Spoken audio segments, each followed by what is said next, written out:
Hello everyone, this is ScabCat242 and here's my review on the G.I. Joe Retaliation Data Viper. Now this is a figure from, I believe, from Wave 3, and I finally got my hands on one of these. Now for some reason, this current wave of figures is starting to it's hard to find in my town, but thankfully I found this at a toy expo. So one thing I'm going to point out, this is not the base it came with. These figures from Wave 3 actually do have bases, but they're not that great. I'm probably just going to end up tossing them out and using my spare bases. But let's get to the figures. So, Data Viper, he has got a lot going on him. It's insane the amount of things that are on him. Now, from what I've read, the Data Viper is some kind of hacking, espionage, computer agent that Cobra sends out to retrieve information on G.I. Joe. But let's take a look at him. So as you can see, he's got this huge, crazy armor piece and this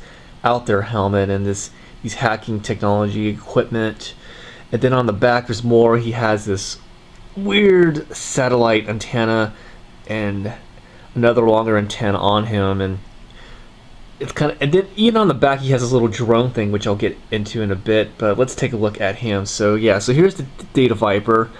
Really interesting design. The helmet is, I've never seen anything like that before, and as you can see here, nice detail on the Cobra logo on his armor, and then there's his little guards. And let's take a look at them without the gear.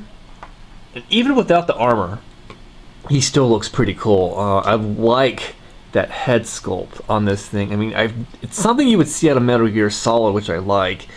And again, on his uniform, he's got another Cobra logo right there. Some pretty nice detailing right there. Let's take a look right here, and there's a Cobra logo right there.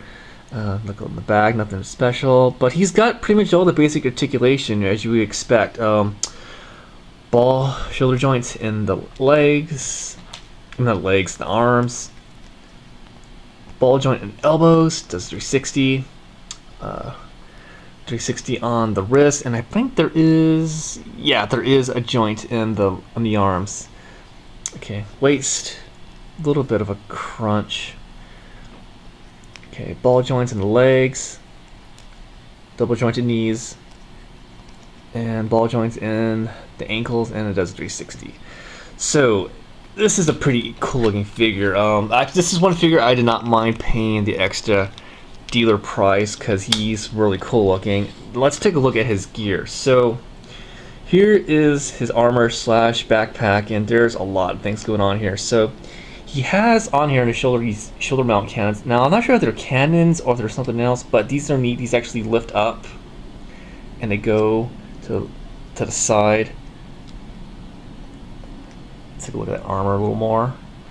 And then on the back he has this little drone thing which actually comes off like that, and this spreads apart, so it's kind of like a little robotic drone which he would use on his missions. And then actually underneath he has these two little mini shotguns which actually come off, which I thought was kind of neat. So this figure, I gotta say, is really interesting. Now some people may not like it because they think it's a crazy design, and yes, I agree, it is a crazy design, yet somehow it works.